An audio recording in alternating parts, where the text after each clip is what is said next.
चलिएगा। तो अपन जो है वो वेव ऑप्टिक्स की बात करते हैं, और वेव ऑप्टिक्स में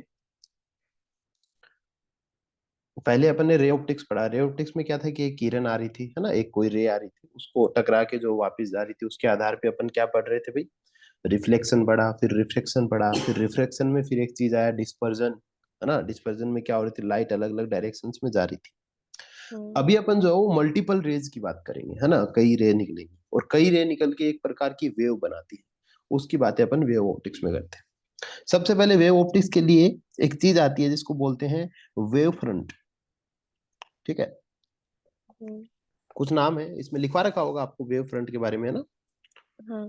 चलो, सबसे पहले अपन देख लेते हैं वेव फ्रंट। देखो, वेव फ्रंट में क्या होता है कि मान लीजिएगा बहुत सारे पार्टिकल है ना, वो एक फ्लो कर रहे होते हैं, ठीक है, हम्म। या फिर वाइब्रेट करते हैं, ऐसे कह सकते हैं अपन। तो जैसे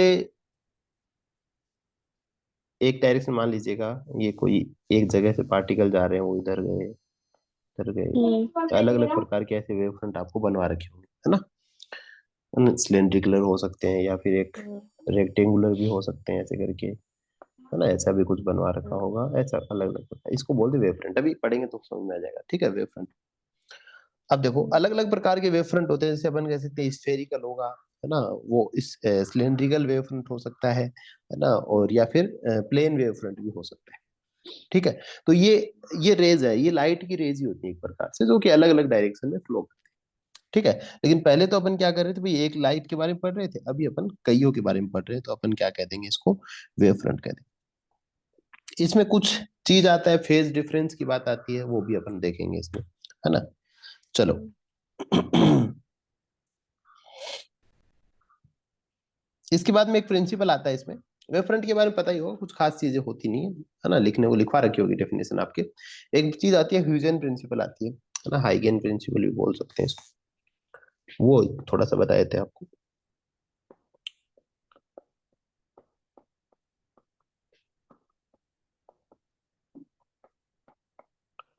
देखो,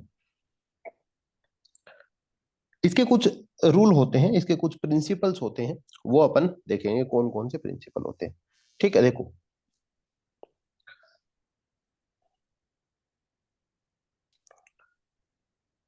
सबसे पहले आता है कि जैसे ये वेव फ्रंट की बात अपन कर रहे थे, तो इसी के लिए आता है कि each point on the given और प्राइमरी वेव फ्रंट, पहले लिख लेते थोड़ा सा फिर समझते हैं। Each point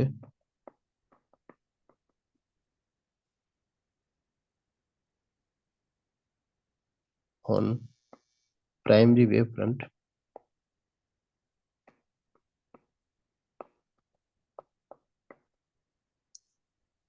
act as a source of secondary wavelet। हम्म। एक-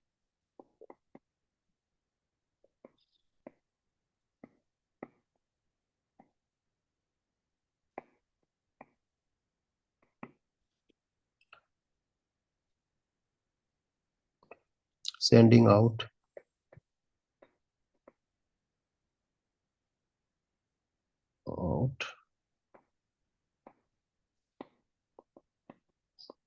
disturbance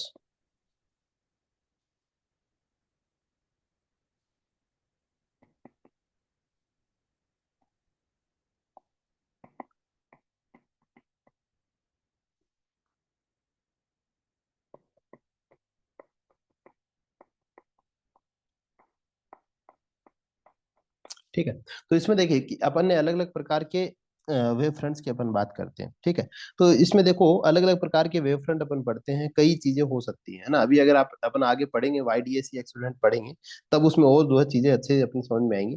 लेकिन मान लीजिएगा कि यहाँ पे अगर कोई डिस्टरबेंस क्रिएट हो रहा है इस पॉइंट पे, है ना, इस पॉइंट पे अगर एक अपन कहें इस प्रकार का डिस्टरबेंस अगर क्रिएट हो रहा है ना, तो ये जो है सभी डायरेक्शन में जो है रेज जाएंगे, वो ऐसे जाएंगे। ठीक है, ऐसे डायग्राम अपन पढ़ते हैं। ठीक है, और इसके अलावा जैसे कभी कभी क्या है कि भाई पैरेलली अगर लाइन निकलती है, तो पैरेलल निकलेंगी, मान लीजिए कि यहाँ से डिस्टरबेंस क्रिएट हो रहा है इस वे में, तो वो रेस जो है वो ऐसे निकल जाएंगे, पैरेलल निकल जाती है। ठीक है, ये सारी चीजें होती हैं यहाँ पे। जो हाइगन का प्रिंसिपल है वो होता है भाई, जो नेक्स्ट वेव फ्रंट होता है, मान लीजिएगा ये एक वेव फ्रंट है, एक सेकेंड, यहाँ पे देखिए, ये अगर एक अपन इसको एक मान के चले कि भाई ये प्राइमरी वेव फ्रंट है, ये सेकेंडरी है, तो इसके लिए ये जो एक प्रकार के सोर्स का काम करेगा, ये प्राइमरी हो जाएगा, ये सेकेंडरी हो जाएगा। ठीक है, तो ये चीज जो है, ये पहली जो प्रिंसिपल है वो बताते हैं। इसके बाद में देखिएगा जो दूसरा इसका लो है, एक प्रिंसिपल और है इसका, दो प्रिंसिपल अपने को याद रखना। The new position of the wave front, the new position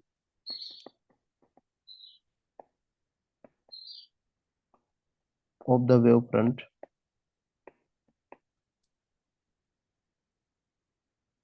at any instant, at any instant is the envelope of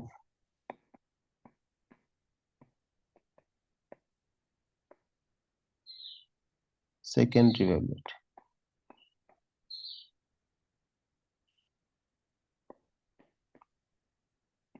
ठीक है, तो ये भी अगर एक बात करें, अगर पूरा इस प्रकार से डायग्राम बनवाया है क्या, मैं एक डायग्राम आपको बताता हूँ। ठीक है,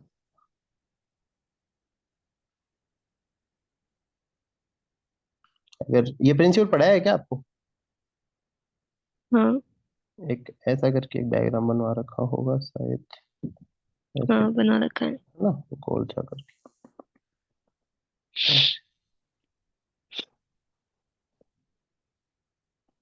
ऐसे करके इसके डायग्राम, है ना। तो मतलब इसका वही है, इसमें कोई वो विशेष चीज नहीं है। एक पैरेलल बना रखा होगा, पैरेलल भी बना रखा है क्या ऐसे? नहीं, नहीं, एक ऐसे गोल वाला ही है बस। बीच में से गोल नहीं बना रखा। अच्छा, वो तो बताने के लिए, मतलब ऐसे ऐसे बना रखे हैं क्या ऐसे, हाँ। है ना। तो ये वही है, जो हाइगन प्रिंसिपल होता है उसको डिनोट करते हैं, है ना। तो ये कहने का मतलब, जैसे कोई एक पार्टिकल है, वो यहाँ से डिस्टरबेंस क्रिएट कर रहा है, पहला ये यहाँ से रेज ऐसे निकलेंगी वेव फ्रंट की, ठीक है, फिर ये हम्म। दूसरा, फिर ये तीसरा, अभी ये वाईडीएसी में फिर से आएंगी ये चीज़, तब अपन समझेंगे। ठीक है, इससे पहले एक वेव थ्योरी अपन और देखते हैं एक बार, है ना। ये प्रिंसिपल है, नॉर्मल है, इनको नॉर्मल अपने को याद ही कर लेना है, इसमें कुछ ऐसा विशेष बातें हैं नहीं। ठीक है। हाँ, अच्छा, वेव थ्योरी बता रखी है क्या आपको? वेव थ्योरी देखना जरा, वेव थ्योरी है क्या?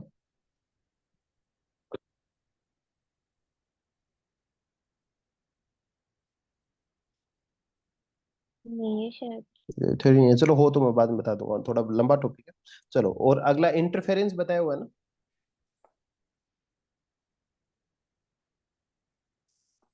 इसके बाद फिर टॉपिक है रिफ्लेक्शन ऑफ प्लेन वेव। हाँ, रिफ्लेक्शन तो पढ़ लिया है, चलो वो बता देता हूँ मैं आपको, रिफ्लेक्शन ऑफ प्लेन वेव का। चलो,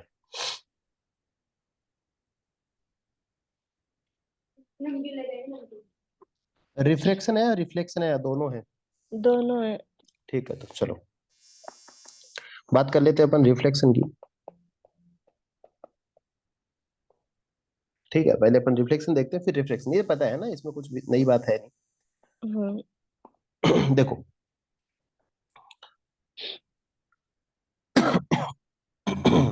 इससे क्या एक फॉर्मूला निकल के आता है, फॉर्मूला लिखवा रखा है लास्ट में, आई बराबर आर करके, हाँ। है ना, वही निकलता है बस यहाँ पे, और विशेष है नहीं। तो रिफ्लेक्शन के जो डायग्राम थे वही यहाँ पे डायग्राम बन के निकलते हैं। जैसे मान लीजिएगा ये प्लेन मिरर हो गया, ठीक है, ये इसको कवर कर लेता है। और अगर कई रे आ जाए, मान लीजिएगा, अब वेव फ्रंट में क्या होता है कि कई रे आएंगी बस, और कुछ भी नहीं है। जैसे एक रे यहाँ पे आ गई, ठीक है, एक हम्म। इसके पहले लेके यहाँ गिर जाएगी, हम्म। एक इसके पहले एक और लग जाएगी ऐसे, ठीक है। हम्म। तो ये फिर ये ऐसे निकल जाएगी एक तो, ठीक है, ये ऐसे निकल जाएगी, ये ऐसे निकल जाए, बस ये डायग्राम होंगे इसमें, और कुछ विशेष बनाना नहीं।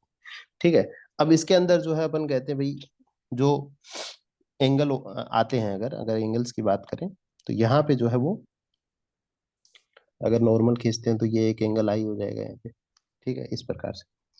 और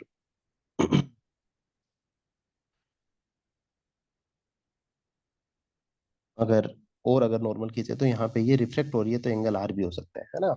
तो ये बता रखा है, लास्ट में अगर इससे पूरा निकालेंगे ना तो निकल के आता है कि भाई जो आई होता है वो आर के बराबर होता है ना, या फिर साइन आई बराबर साइन आर,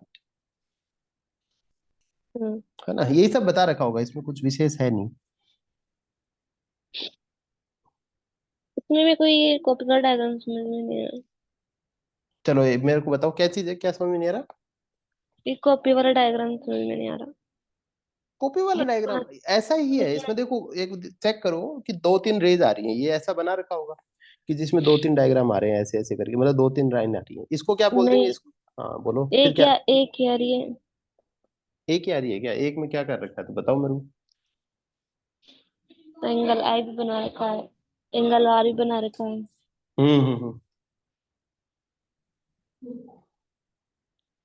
ये पता नहीं कहाँ से आ रही है। चलो अपन फिर से बनाते, एक ही लाइन लाइन पे बना रखा है क्या आई और आर सब कुछ। हाँ। चलो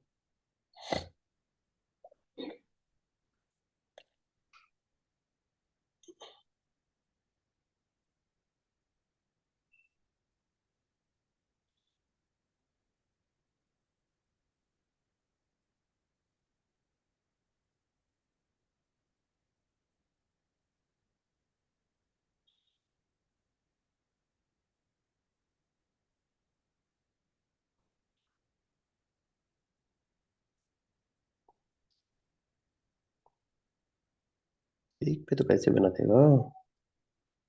चलो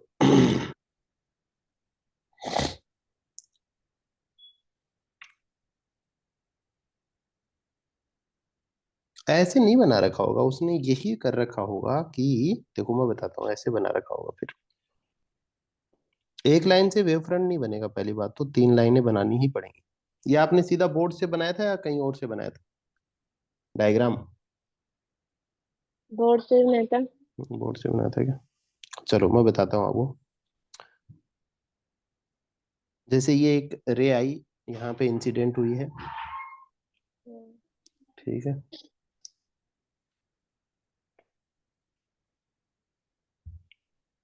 यहाँ से रिफ्लेक्ट हो गई, एक एक बार के लिए एक और निकाल लेते हैं फिर। वेव फ्रंट का देखो मतलब क्या होता है यहाँ पे, कि जैसे ये है ना, अगर यहाँ से अगर एक प्रकार से अगर अपन नॉर्मल खींचे, ये थोड़ा यहाँ पे अगर खींच लें सपोज करो, तो ये जो पार्ट हुआ ये वेव फ्रंट हो गया, ये यहाँ से गया है, ये इतना पार्ट जो है वो वेव फ्रंट का पार्ट है ना। अब ये पूरा का पूरा वेव फ्रंट ऐसे है और फिर ऐसे रिफ्लेक्ट होके ऐसे निकला है, तो इसको बोलते हैं वेव फ्रंट। ठीक है, ये वेव फ्रंट तो एक में तो नहीं होता, ऐसा कर सकते हैं कि जैसे यहाँ पे अगर ये नॉर्मल है तो यहाँ पे एक एंगल अपन बना सकते हैं, एंगल ऑफ इंसिडेंस बना सकते हैं, है ना। इस side upon angle of reflection भी बना सकते हैं, और इस साइड है तो फिर यहाँ पे भी अपन एंगल ऑफ इंसिडेंस और एंगल ऑफ रिफ्लेक्शन बना सकते हैं। एक लाइन पे तो अब यहाँ पे बनाओ तो फिर यहाँ पे आर बना सकते हो चाहो तो, कोई दिक्कत नहीं है। नहीं, आर तो इस साइड ही है। इस साइड आर तो। कौन सी साइड है। आई तो सही जगह है इधर। हाँ, आई तो इधर ही है। आर यहाँ नहीं है। नहीं, यहाँ इधर है। इधर या इधर, इधर। नहीं, इधर।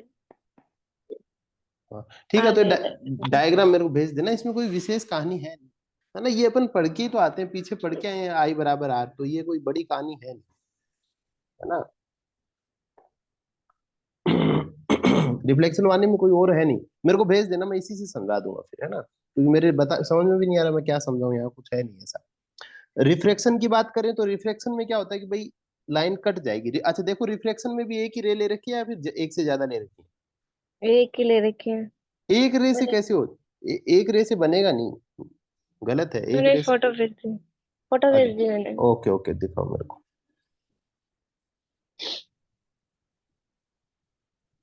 ये एक नहीं, ये ऊपर वाली रे है ना, दो ले रखी है, ऊपर वाली भी है। मैं बता तो रहा हूँ, मैंने जो बनाया वही तो है भाई ये। तो ये रिफ्लेक्ट कहाँ हुई दोबारा। तो वो की नहीं, वो उसकी कोई गलती थोड़ी, वो तो आपने नहीं की रिफ्लेक्ट। रिफ्लेक्ट करनी चाहिए, है ना। ये देखो, एक रही है आगे, एक तो तीर के निशान लगाया करो, बोर्ड में नंबर कटेंगे इस चीज के। ये ऐसे एरो लग गया नीचे की तरफ, ठीक है। ये यहाँ पे नॉर्मल हो गया, नॉर्मल हुआ तो ये एंगल कौन सा हो गया, एंगल आई हुआ, ठीक है। वेव हम्म फ्रंट हमेशा दो रे आती है वेव फ्रंट में। दूसरी रे आ गई अपनी ये वाली, ठीक है। दूसरी रे आ गई अपनी, ये दूसरी आ गई, ठीक है। और ये वाली जो है वो क्या होगी, वो रिफ्लेक्ट हो गई। ये वाली लाइन यहाँ से हम्म रिफ्लेक्ट हो गई। यहाँ पे भी है, यहाँ पे भी आपने नॉर्मल खींच रखा है, और यहाँ पे जो है ये जो है लाइन जो है वो रिफ्लेक्ट होगी, चाहे भले ही ऐसी लाइन बना ले, रिफ्लेक्ट होगी, ठीक है। और इस लाइन पे अगर अपन यहाँ पे एक परपेंडिकुलर लाइन ड्रॉ करें, ठीक है, तो ये बन गया अपना वेव फ्रंट, है ना। ये अगर ये बी पॉइंट बना लिया तो ये, अगर अपन ए बी बोले तो ये ए बी एक प्रकार का अपन कह सकते हैं वेव फ्रंट है, ठीक है। और हम्म उसी उसी प्रकार से आपने आगे बनाया। तो ये दो लाइनें हैं, तो एक ये वाली लाइन है और एक ये वाली लाइन, तो ये दोनों लाइन करके क्या कर रही है, वेव फ्रंट बना।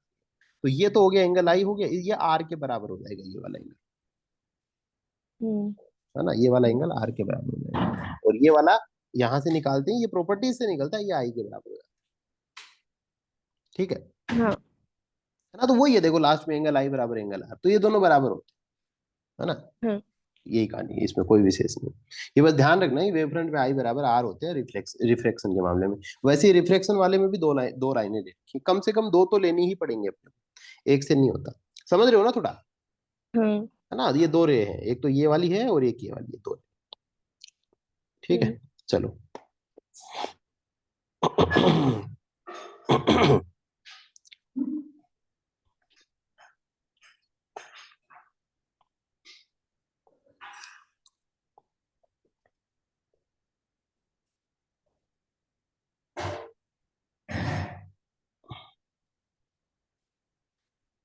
इसके बाद में ये थोड़ा सा याद रखना, रिफ्लेक्शन के केस में आई बराबर आर होगा, और रिफ्रेक्शन के केस में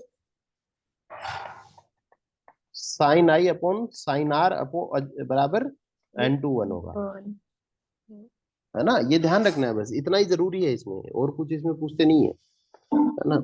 ये इसमें लिखा है, समझ में आ जाएगा, विशेष कहानी नहीं है, नहीं तो मैं बता भी दूंगा, ऐसी कोई दिक्कत नहीं, ठीक है। रिफ्रेक्शन में भी हाँ क्या होता है, इसी प्रकार से दो लाइनें ले रखी होंगी, और उसमें भी यही जो है वेव फ्रंट बनते हैं इनके इसी प्रकार से, है ना। हाँ अभी आगे आएगा, अभी इसमें क्या इंटरफेरेंस बहुत जरूरी है टॉपिक है ना, हाँ इंटरफेरेंस।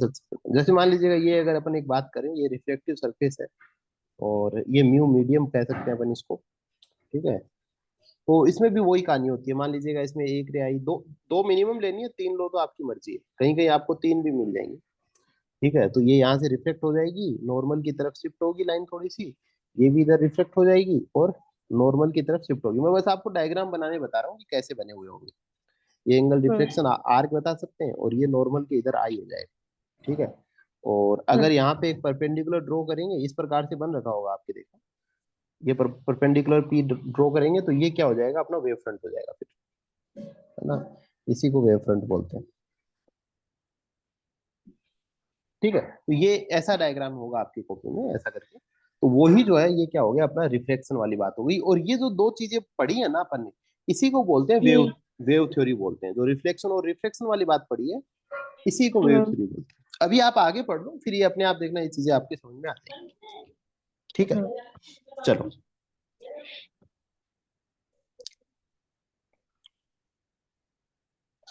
अभी एक बहुत जरूरी टॉपिक अपन शुरू करते हैं, इंटरफेरेंस ऑफ लाइट।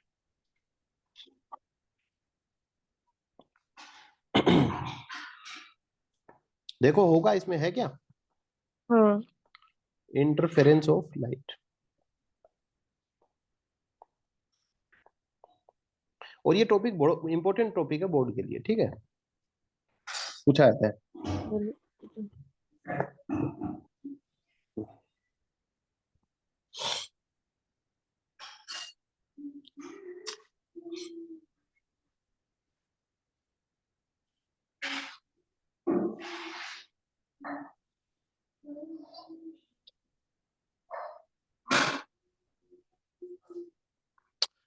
सबसे पहले मैं आपको समझाऊंगा कि कैसे क्या है ना, इंटरफेरेंस होता क्या है ना। हाँ पहले एक लाइन लिख लेते हैं, एक डेफिनेशन अपन लिखते हैं।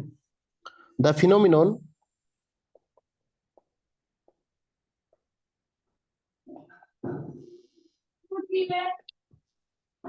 of non-uniform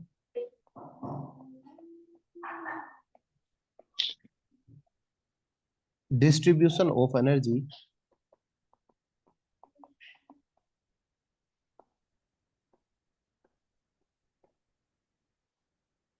in the medium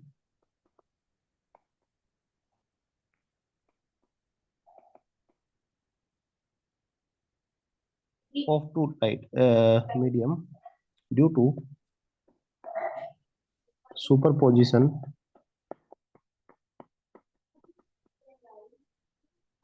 of two light waves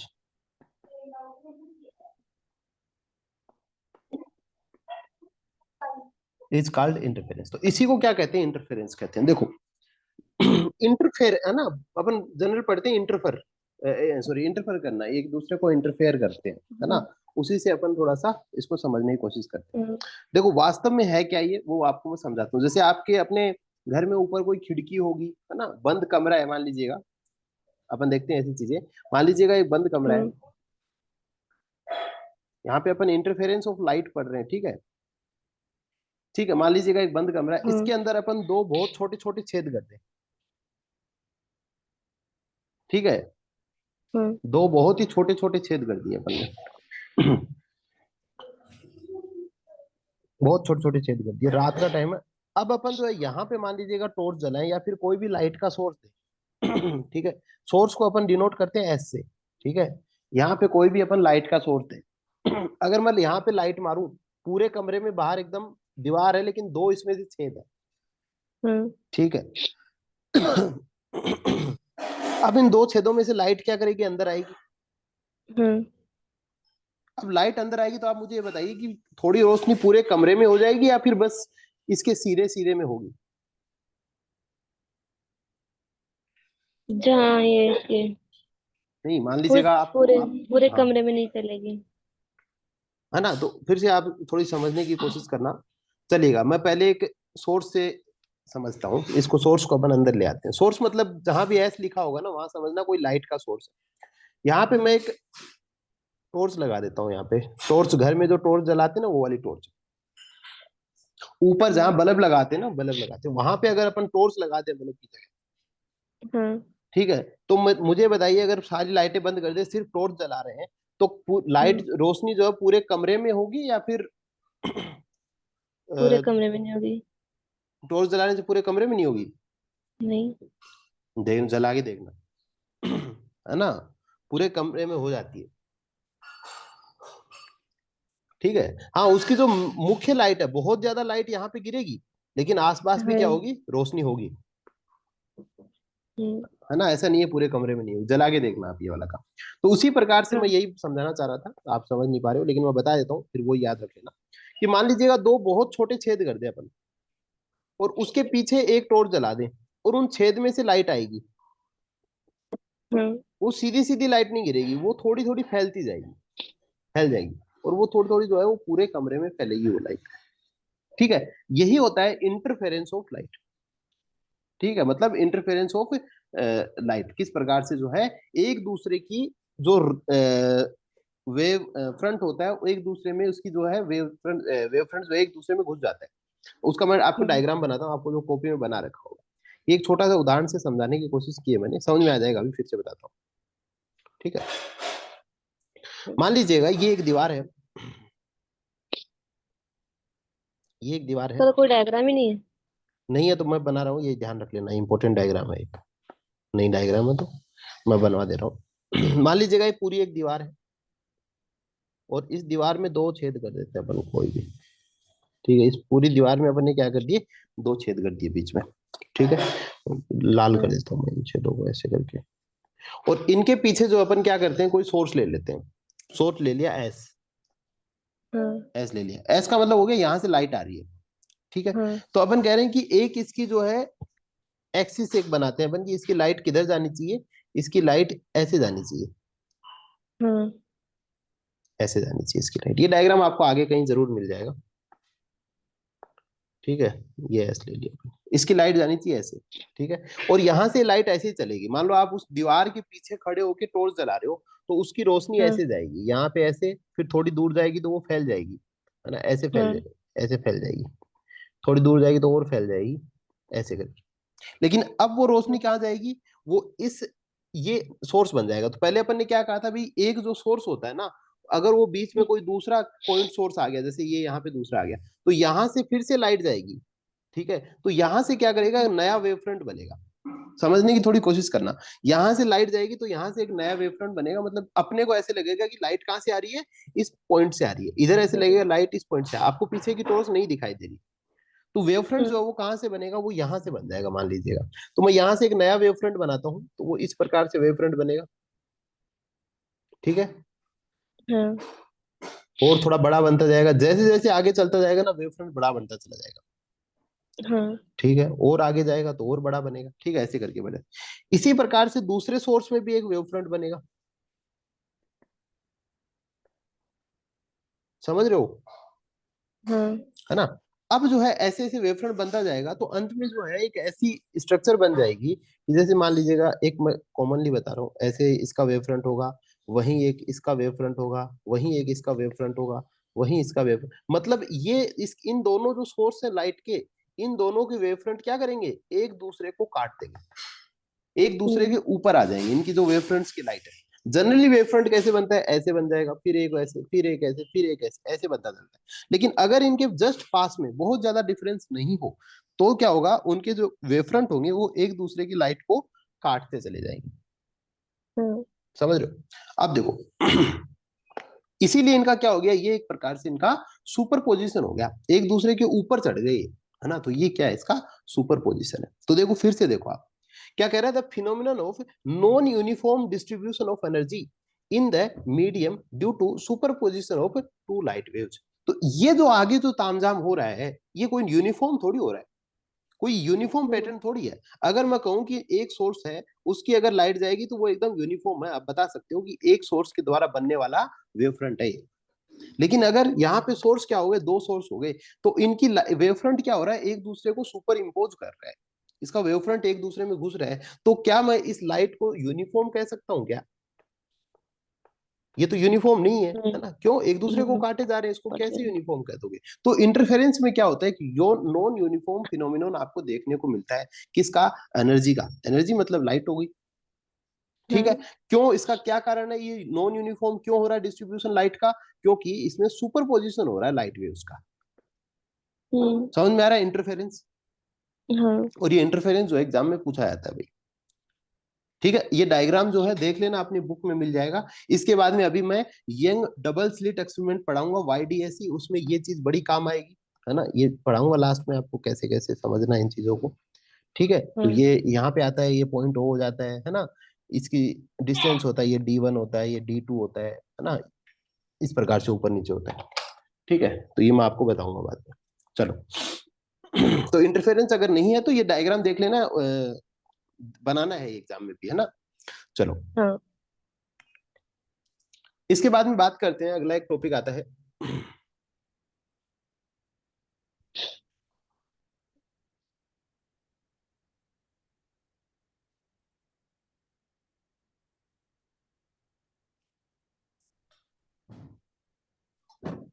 है ना, ये वाला डायग्राम या तो देख लो, आपको YDSE में बनवा रखा होगा, YDSE पढ़ा रखा है क्या हाँ, ऐसा उसमें। डायग्राम नहीं है, उसमें तो अलग ही डायग्राम है। चलो कोई बात नहीं, ठीक है। चलो YDSE इसके बाद में है या फिर बीच में और कुछ है। ये मैथमेटिकल एनालिसिस ऑफ इंटरफेरेंस है, फिर उसके बाद। चलो पहले अपन YDSE देख लेते हैं। अच्छा, दो प्रकार के इंटरफेरेंस होते हैं, कौन कौन से होते हैं, लिखा रखा है क्या, देखो जरा। दो प्रकार के। हाँ, एक होता है कंस्ट्रक्टिव, टू टाइप्स होते हैं इंटरफेरेंस के। एक होता है कंस्ट्रक्टिव,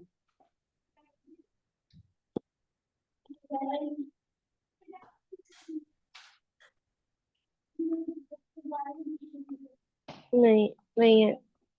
एक होता है डिस्ट्रक्टिव, ये लिख लेना, ये भी इंपॉर्टेंट है भाई, कहीं होगा। एक होता है कंस्ट्रक्टिव और एक होता है destructive.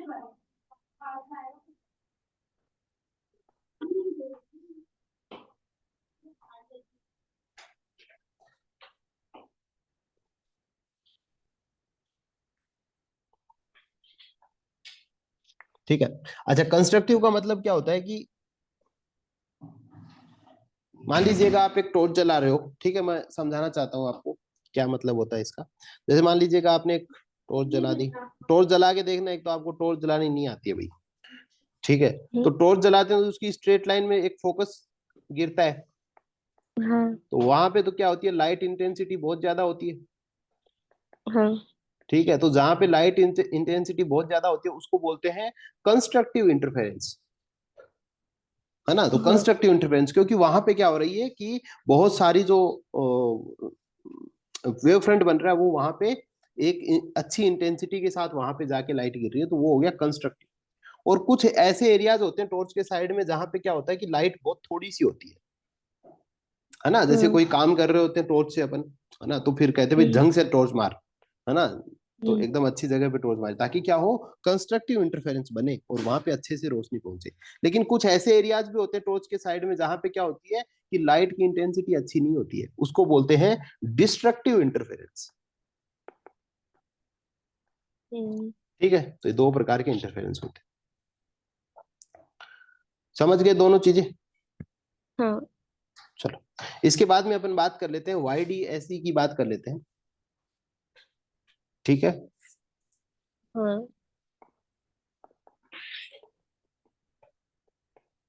Young's double slit experiment.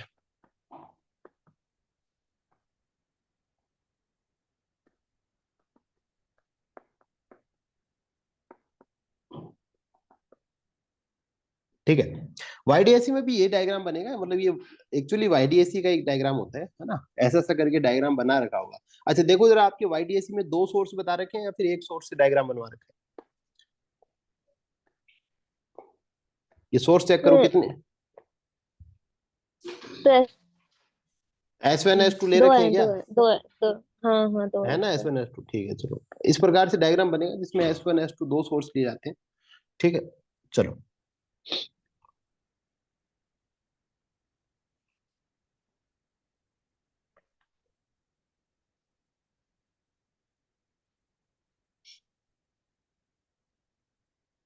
अब ये डायग्राम अपन जो है पहले तो इंटरफेरेंस समझने के लिए इस्तेमाल कर रहे थे, अभी इसको अपन थोड़ा सा मॉडिफाई करेंगे, YDSE समझना है। हम्म।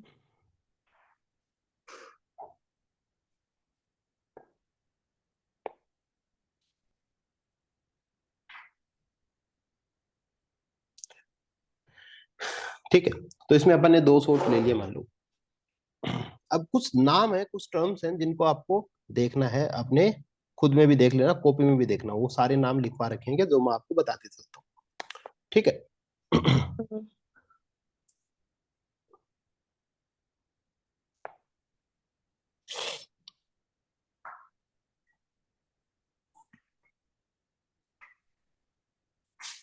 अब देखो, ये मैंने यहाँ पे एक, सबसे पहले तो देखिएगा ये एक लाइन हो गई जो सेंट्रल लाइन है, ठीक है।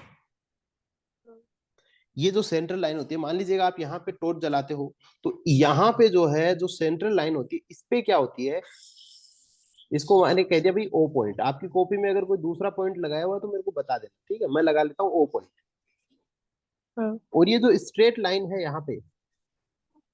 यहाँ पे क्या होता है, जो इंटेंसिटी ऑफ लाइट होती है वो मैक्सिमम होती है, और जहां पे इसको क्या बोलते हैं, एक ओ है और एक ओ डैश है। चलो कोई बात नहीं, वो बाद में देखेंगे। इसको बोलते हैं सेंट्रल मैक्सिमा। अब देखो, आप सेंट्रल मैक्सिमा लिखवा रखा है क्या आपको?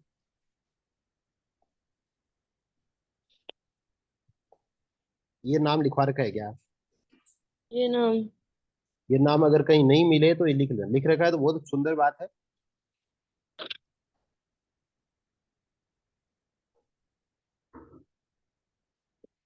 बाकी मैं नहीं, थोड़ा थोड़ा, ये ये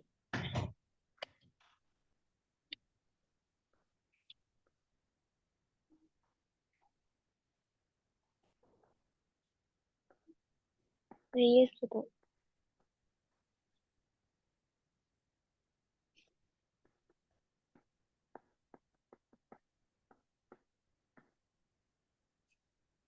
ठीक है। तो ये जो सेंट्रल पॉइंट O है, ये जो सेंट्रल पॉइंट ओ है जो अपन देख रहे हैं, यहाँ पे जो है लाइट की इंटेंसिटी जो है वो क्या होती है, मैक्सिमम होती है ना। हम्म। ये जो सामने व्यू मैंने बना रखा है ना, ये वाला, इसको बोलते हैं स्क्रीन। ये स्क्रीन है, मतलब ये लाइट जो है यहाँ पे जाके लग रही है, इसको बोलते हैं हम्म। स्क्रीन। हम्म। तो स्क्रीन के सेंटर पार्ट में, वहां पे लाइट की इंटेंसिटी मैक्सिमम होती है, उसको बोलते हैं सेंट्रल मैक्सिमम। ठीक है, समझ में आ रही है एक बात। हम्म। अब इसके ऊपर और नीचे चलते जाएंगे ना, तो वैसे वैसे जो लाइट इंटेंसिटी है वो उस चेंज होती जाएगी। ठीक है, जैसे कि इसके जस्ट ऊपर जो होती है उसको बोलते हैं D1। इसके जो जस्ट ऊपर होते हैं, आपने भी देखो अपनी कॉपी में यहाँ पे D1 लिखा है क्या? हम्म। नहीं लिखा है तो लिख लेना है ऐसे, उसी डायग्राम में यहाँ पे D1 कुछ भी नहीं लिख रखा है क्या? नहीं। चलो कोई बात नहीं, ऐसे D1 लिख लेना है। ठीक है, समझाता हूँ इसका क्या मतलब है। इसके बाद में और ऊपर जाएंगे तो इसको लिख रखा होगा B1, नहीं लिखा है तो लिख लेना B1, और नीचे भी लिखना है अपने को B1। ठीक है, देखो अब यहां से मैं कुछ और रेज बनाता हूं। पहले अपन इंटरफेरेंस समझ रहे थे, उसमें इतनी आवश्यकता रहती नहीं है। यहाँ पे एक्चुअल में क्या होता है कि मान लीजिएगा वेव फ्रंट जा रहा है, तो एक लाइन यहाँ हम्म। पे भी जाएगी इसकी। गलत हो गया।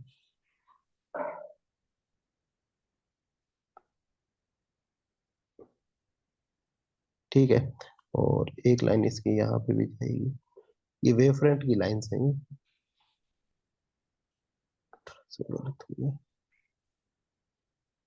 एक लाइन इसकी यहाँ पे जाएगी। ठीक है, ये अलग अलग लाइनें जाती हैं।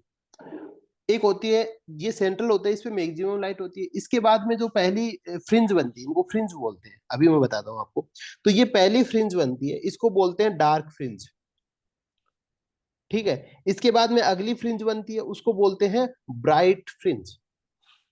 ठीक है, देखो पहले मैं लिखवा देता हूँ, उसके बाद में आपको थोड़ा सा और समझाता हूँ। दूसरा पॉइंट है,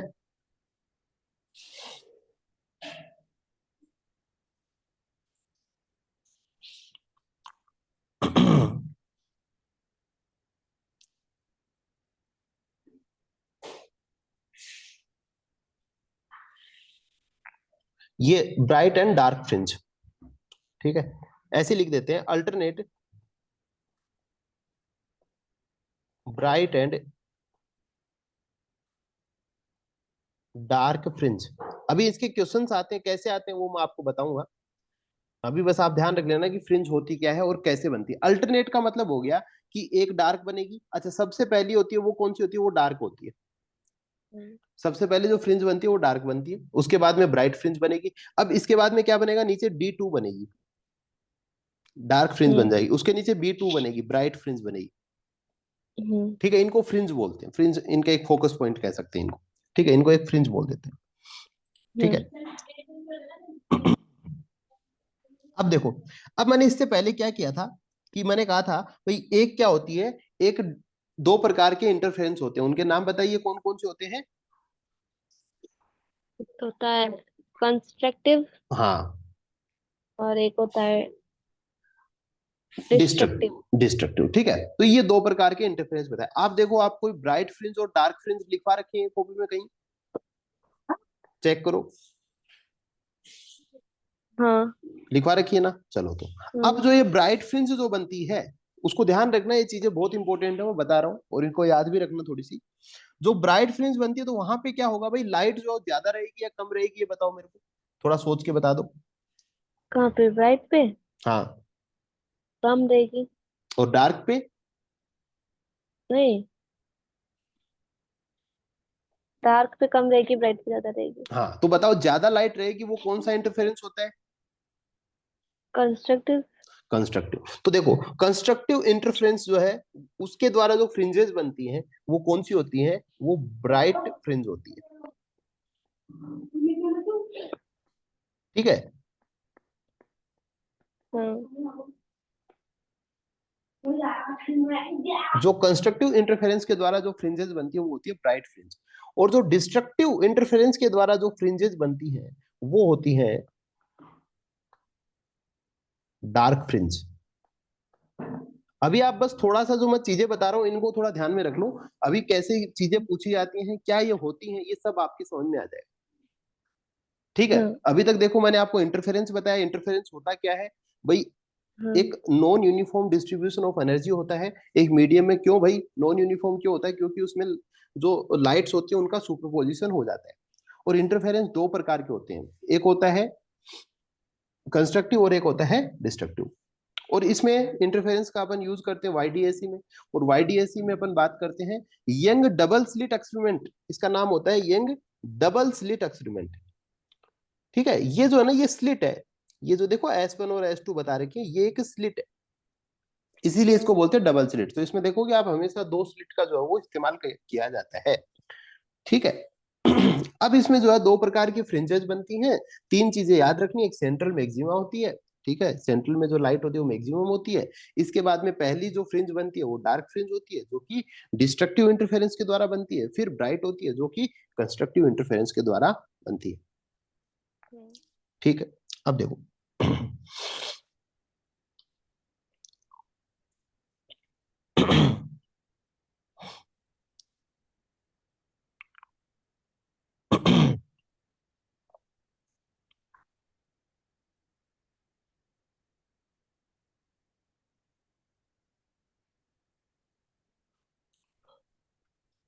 लेकिन इसमें ऐसा डायग्राम है, इसमें तो अलग है। क्या है तो उसमें बताओ मेरे इसमें तो इसमें टॉपिक डाल रखा है, interference of light wave and young experiment. को। टॉपिक तो ठीक है लेकिन डायग्राम में क्या है? डायग्राम तो मैंने अलग अलग बता दिया, उसमें एक साथ लिख दिया, उससे क्या हो गया? नहीं, इसमें तो एंगल थीटा भी बन रहा है। तो बना दिया होगा, अभी अपन बेसिक पढ़ रहे हैं, अभी एंगल थीटा भी बना देंगे, अभी आएगा आगे। अभी वो फ्रिंज विड्थ वगैरह भी दिखा रखे होंगे ना इसमें। अभी अपन फ्रिंज विड्थ नहीं पढ़ रहे हैं, अभी एंगल थीटे आगे आएंगे अभी। भाई उन्होंने क्या कर रखा होगा, दो लाइटें ऊपर कोने में चिपका रखी होंगी, है ना, दो रेज लगा के फिर एंगल थीटा बना रखा होगा, बना देंगे, अभी थीटा आ गया है, अभी आवश्यकता नहीं है।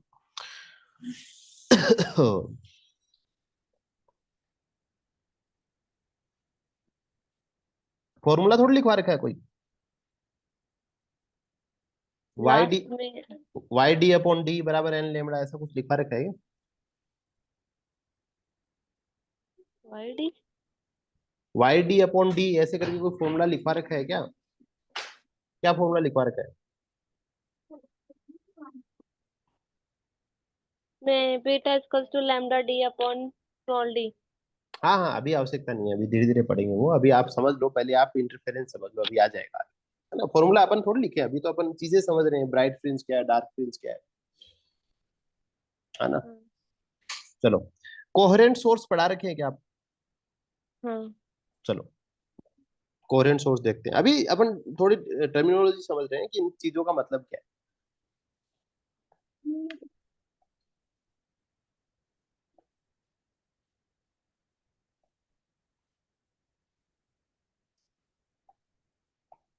ठीक है।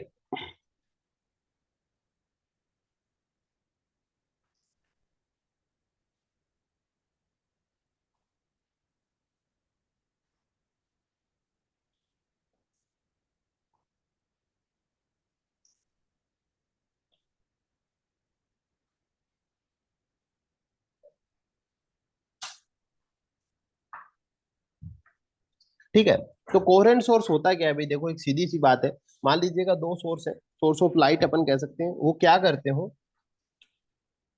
दो चीजें अपने को ध्यान रखनी है। टू सोर्सेज, कोई भी दो सोर्स हो, emit light waves of same frequency और वेवलेंथ। ठीक है, क्या कह रहे हैं कि भी कोहेरेंट सोर्सेज क्या होते हैं कि भी दो सोर्स है, दो सोर्स जो कि क्या करते हैं, लाइट वेव्स इमिट करते हैं, उनकी फ्रीक्वेंसी और वेवलेंथ क्या हो, सेम हो, एंड सेम फेज डिफरेंस कह सकते हैं या फिर स्टेबल फेज डिफरेंस भी बोल सकते हो आप, एंड स्टेबल फेज डिफरेंस।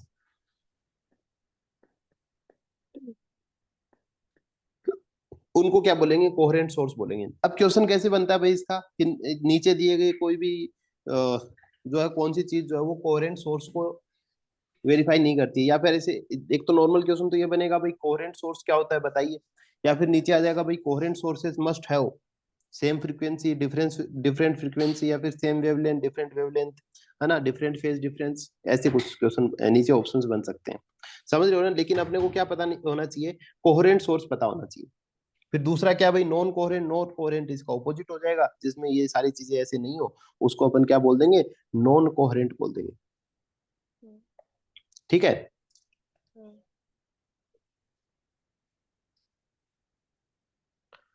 अब देखिए बात करते हैं अपन,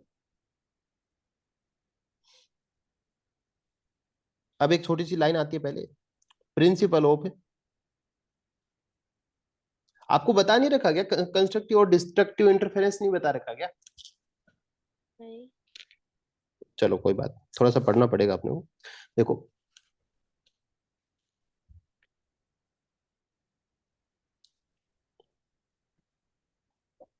एक बात बताते हैं, प्रिंसिपल ऑफ, भाई जैसे फॉर्मूले में आपने कौन सा फॉर्मूला बताया था, वो फिर से पढ़ो जरा एक बार फॉर्मूले को, जो आप बता रहे थे अभी अभी, YDSC वाला। Beta is equal to lambda D upon small d. हाँ, तो ये डी और स्मॉल डी क्या है ये पता है क्या? नहीं। हाँ चलो, तो कोई बात नहीं फिर, है ना, तो ये सारी चीजें तभी समझ में आएंगी जब अपन थोड़ा सा पढ़ लेंगे चीजों को, है ना। तो चलो,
अब देखो, अब यहाँ पे अपन ने एक नाम देखा वाई, है ना, जैसे कुछ नाम है, वाई आया है, स्मॉल डी आया है, डी आया है, और क्या बीटा था क्या कि थीटा था? नहीं, बीटा ही था। यही था ना, तो ये इतनी सारी चीजें हैं, तो इनको पहले अपन क्या करेंगे, समझेंगे कि चीजें होती क्या क्या है। ठीक है, हम्म, तो पहले एक बात पढ़ते हैं अपन, principle of superposition of light, principle of superposition of light. Question नहीं पूछा जाना चाहिए यहाँ से, फिर भी एक छोटी सी बात है, क्या पता कभी पूछ ले, लेकिन पढ़ लेते हैं, अपना काम पढ़ना है ना, लेकिन समझ में आ जाएगा, ऐसा कुछ विशेष है नहीं है। ठीक है, कि भाई सुपरपोजिशन का प्रिंसिपल क्या है, क्योंकि अपन इंटरफेरेंस पढ़ रहे हैं, वहीं से अपन YDSC निकाल के लाए हैं, और वहीं YDSC के अंदर से ये सारी चीजें निकल गई हैं। तो अपन सबसे पहले पढ़ते हैं भाई सुपरपोजिशन प्रिंसिपल। देखिएगा, कह रहा है कि अगर जब क्या होता है कि वेन सुपरपोजिशन में कम से कम दो सोर्स का होना जरूरी है, या फिर दो लाइट वेव्स का होना जरूरी है, तभी तो एक दूसरे के ऊपर वो चीजें आएंगी। तो कह रहा है कि when two or more wave flight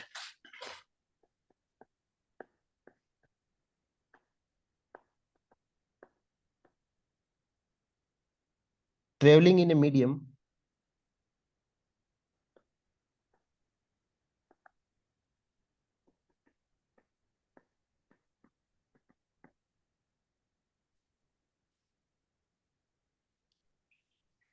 super pose upon each other,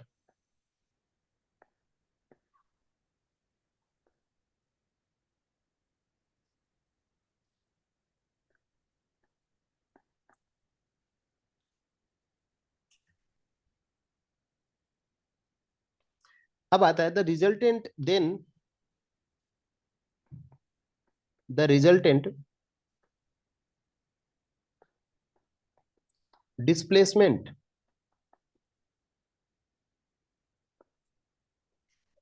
at any instant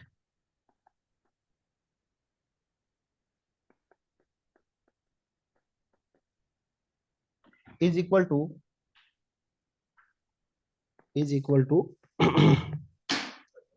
ये कोई भी सुपरपोजिशन में ये चीज आती है, is equal to vector sum of displacements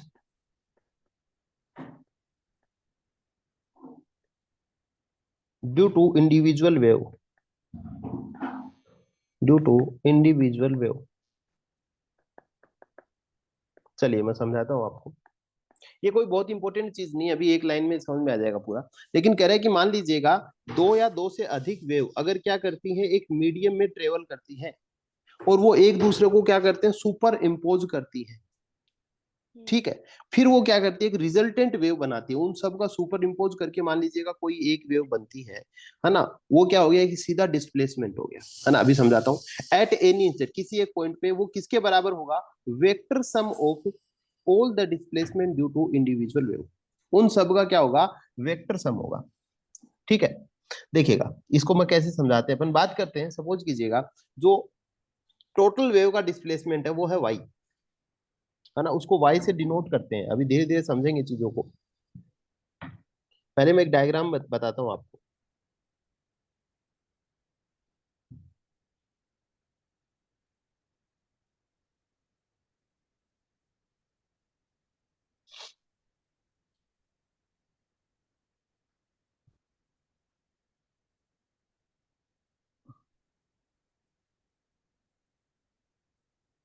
ठीक है, मान लीजिएगा ये कोई दो सोर्स है, ठीक है।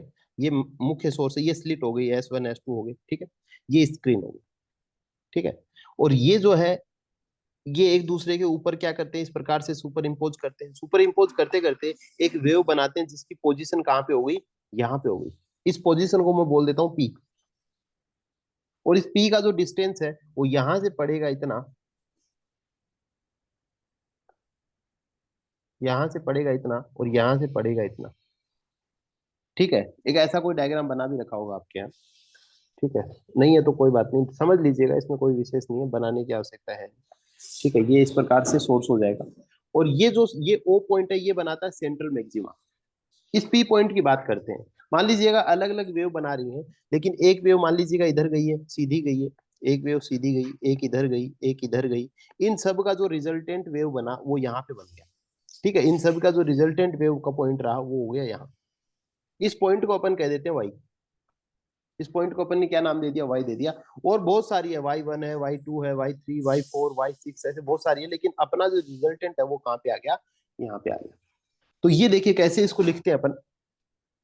अपन कहेंगे कि वेक्टर सम की बात करेंगे तो वाई डैश यहाँ पे लिखेंगे अपन, वाई डैश, और वाई डैश बराबर होता है Y 1 dash plus Y 2 dash plus Y 3 dash, ठीक है। ऐसे ऐसे करके Yn डैश तक अपन बात करेंगे, लेकिन उनका जो रिजल्टेंट, जो सुपर पोजिशन निकल के आता है वेव का, वो अपना आता है वाई, ठीक है।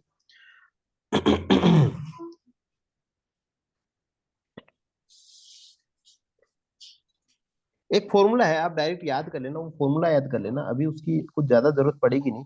मुझे ये बताइए, एक फॉर्मूला लिखवा रखा है क्या आपको, अ, इस प्रकार से, ऐसा कोई फॉर्मूला है क्या आपके पास में, चेक कीजिए। ये होना चाहिए, अगर नहीं है तो ये फॉर्मूला याद कर लेना। W1/W2 बराबर I1/I2।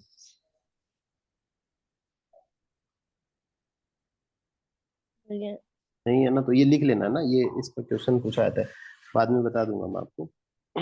चलो, अभी आपको कुछ भी समझने की जरूरत नहीं है, तो वाई का आपको थोड़ा सा मतलब समझ में आएगा कि वाई होता क्या है, अभी और बता देंगे। दूसरा आपको याद करना है कि अगर आपसे कोई पूछे, कहीं भी सुपरपोजिशन प्रिंसिपल की बात पूछे, लाइट का सुपरपोजिशन प्रिंसिपल क्या होता है, तो आप कह दो कि भाई वेक्टर सम होता है। जितनी भी लाइट जो एक दूसरे को सुपर इम्पोज करती हैं, उनकी जो रिजल्टेंट वेव होगा या फिर उनका जो रिजल्टेंट डिस्प्लेसमेंट होगा, तो डिस्प्लेसमेंट को वाई से डिनोट कर रहे हैं, वो उन सब का जो है वेक्टर सम होगा, ठीक है, इतनी सी बात आपको ध्यान में रखनी है, इससे ज्यादा आपको कोई भी याद नहीं रखनी है चीज। अब देखो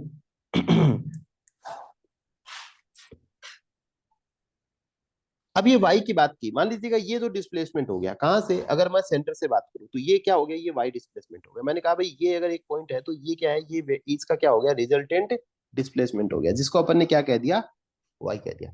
अभी इसी डायग्राम को अपन थोड़ा सा फिर से उठाएंगे, हो सकता है कुछ चीजें जो है आपको कम समझ में आ रही हो, लेकिन अभी एक चीज समझ में आ गई, आपके फॉर्मूले में वाई था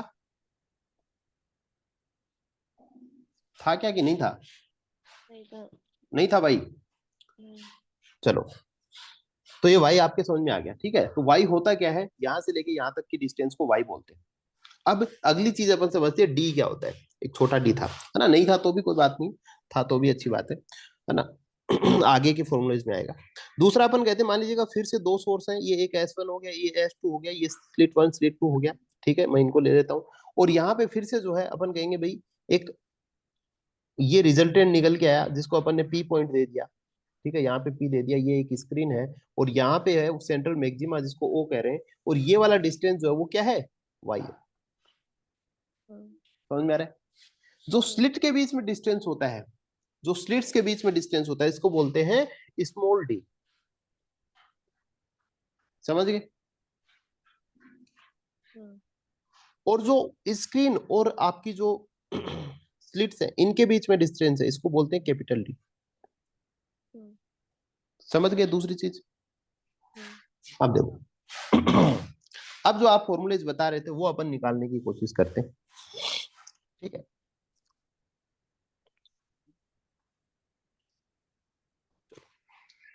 अब मैं एक डायग्राम बनाता हूँ, उसके माध्यम से अपन थोड़ा निकालेंगे चीजों।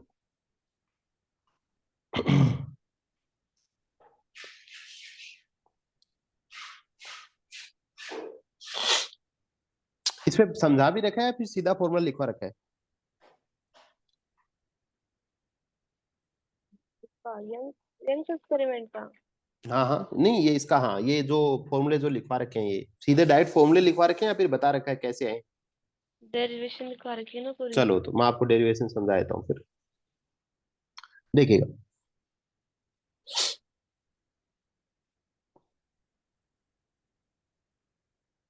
मान लीजिएगा ये एक स्लिट है S1 जिसको अपन कहें,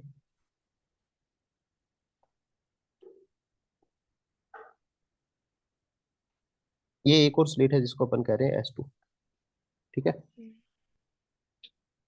ओके। और ये सामने जो है वो अपन एक स्क्रीन ले लेते हैं, जिसको अपन यहाँ पे,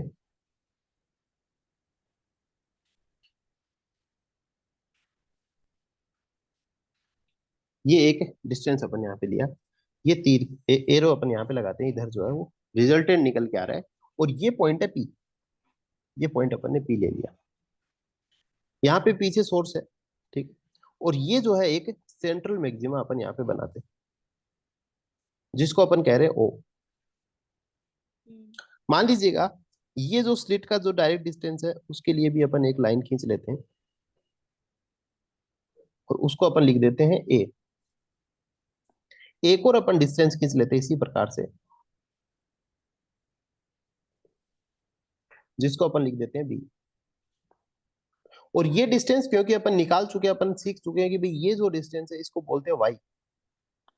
कोई भी रिजल्टेंट फ्रिंज विड्थ का जो डिस्प्लेसमेंट होता है उसको Y बोला जाता है।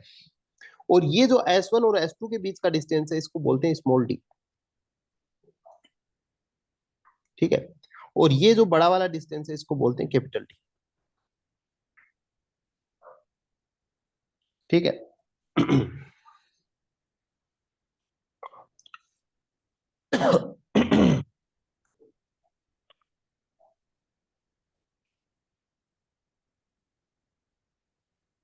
अब ये जो भी सोर्सेज लेते हैं अपन जनरली कोहेरेंट सोर्स लेते हैं, ताकि अपनी जो रिजल्टेंट निकले वो सेम ही निकले, है ना, उसमें कोई दिक्कत ना हो, उनकी फ्रीक्वेंसी वगैरह सेम लेते हैं, ठीक है। तो जब भी अपन लिखेंगे तो ऐसे लिखते हैं कि टू कोहेरेंट सोर्सेज, आप अपनी कॉपी में भी डेरिवेशन देखोगे ना तो उसमें ऐसे लिखा जाएगा टू कोहेरेंट सोर्सेज ऐसे करके, है ना। और कोहेरेंट सोर्स अपन ने बता ही दिया क्या होता है।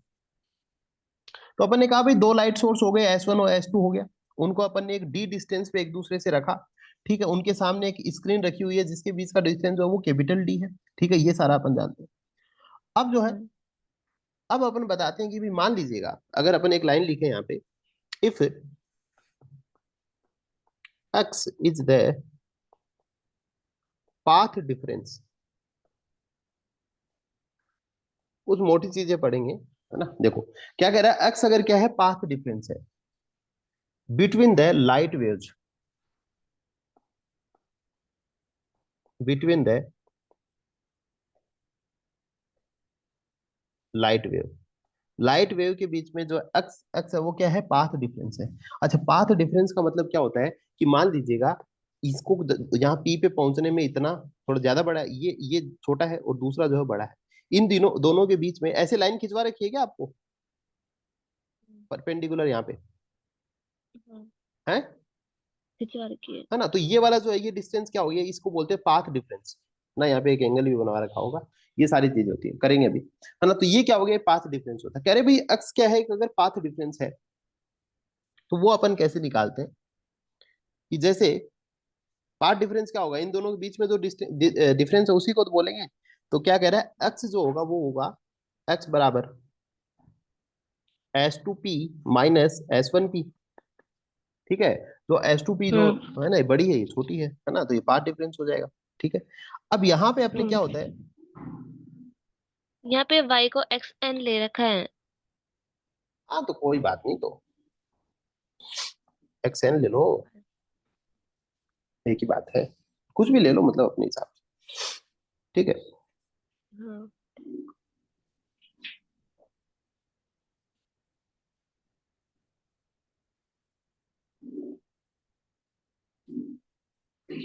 ठीक है। अब यहाँ पे मान लीजिएगा दो ट्रायंगल बनते हैं मोटे मोटे, अगर आप देखोगे ना तो दो ट्रायंगल बनते हैं, एक तो ये वाला ट्रायंगल बन रहा है हाँ और एक ये वाला ट्रायंगल बन रहा हाँ है ना। इन दोनों ट्रायंगल की मदद से अपन थोड़ा देखेंगे।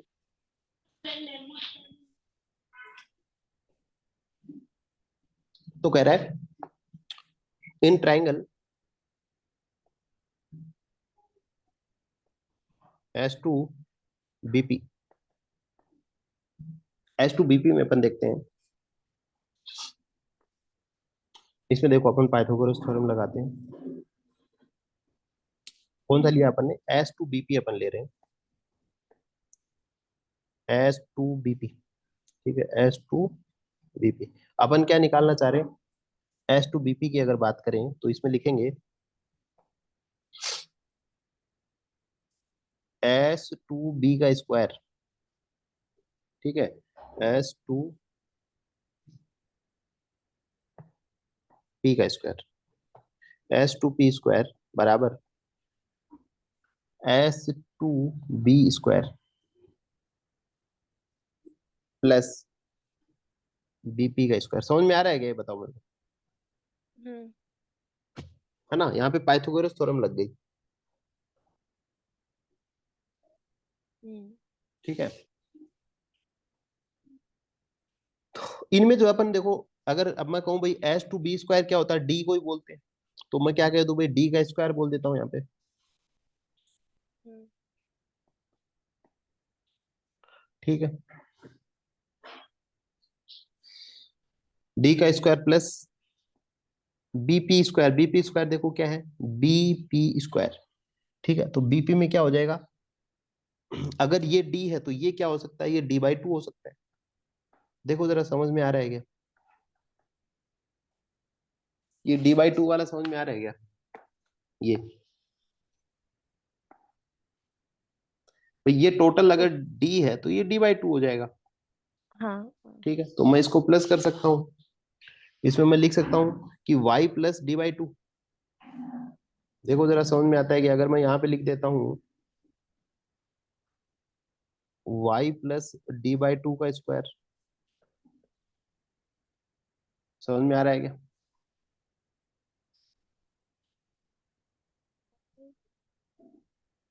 हाँ हाँ हाँ।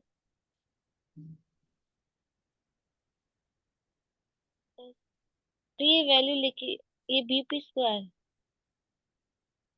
हम्म, हम्म, आ गया। आ गया ना, कोई दिक्कत थोड़ी है। हम्म। हम्म।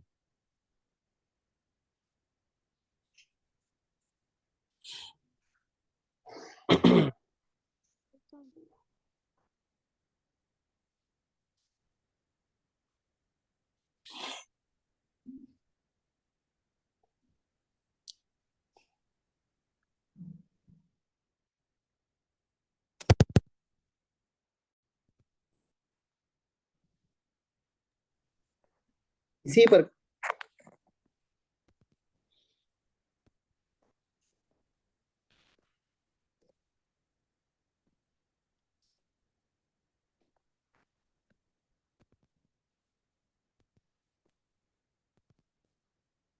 ठीक है, तो ये S2BP में अपन देखा।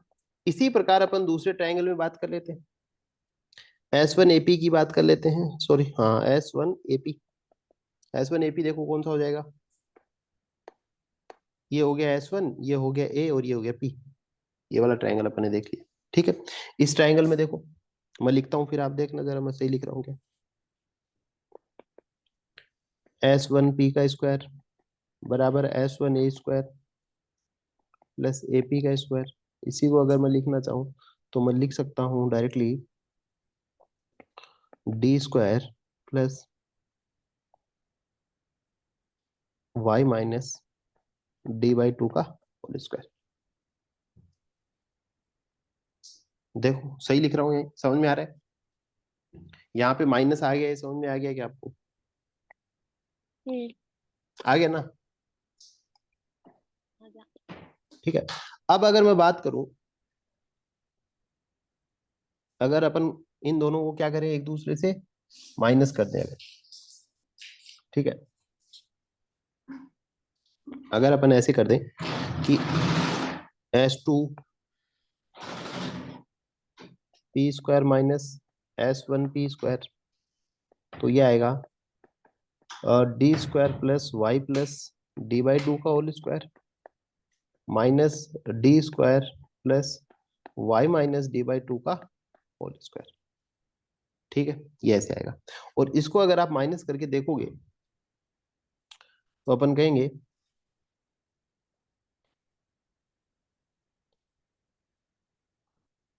कि ये प्लस D² है, ये माइनस D² है, ये दोनों कट हो जाएगा आपस में। आप अगर निकाल के देखोगे थोड़ा सा अगर समझ पाओ तो आप। ठीक है, अगर मैं टोटल करूं, इधर का स्क्वायर है, ठीक है देखो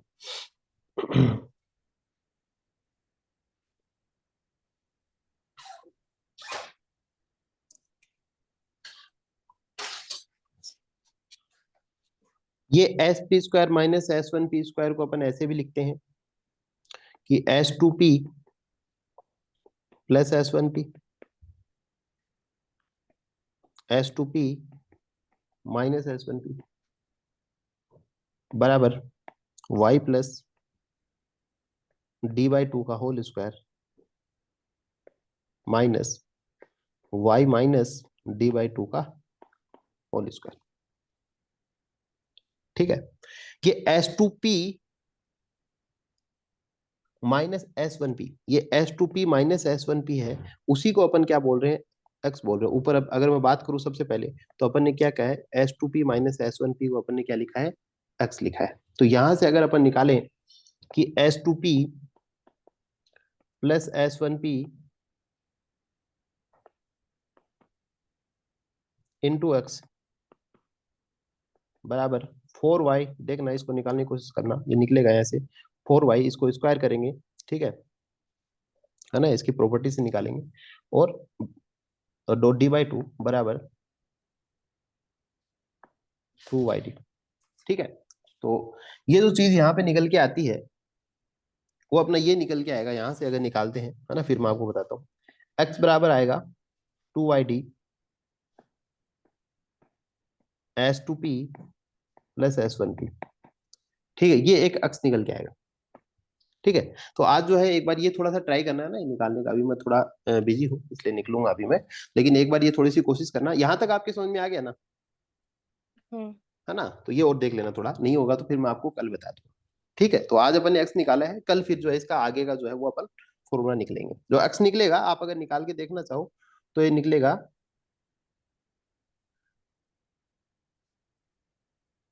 इसमें S2P और S1P को है ना आप लगभग बराबर मान लेना किसके, D के, है ना, क्योंकि बहुत ज्यादा डिफरेंस होता नहीं है, ये लगभग S2P और S1P, इनको D के बराबर मान के चलेंगे इनको अपन, है ना। तो ये D+D करेंगे आप तो 2D हो जाएगा नीचे। तो इसका फॉर्मूला निकल जाएगा 2YD/2D। तो 2 से 2 कैंसिल हो जाएगा, x बराबर आएगा YD/D। ठीक है, ऐसा कुछ फॉर्मूला था क्या आपके पास, एक तो। ठीक है, तो आज अपन ये x का देखते हैं, फिर इसके आगे का जो है वो अगली क्लास में अपन देखेंगे। ठीक है।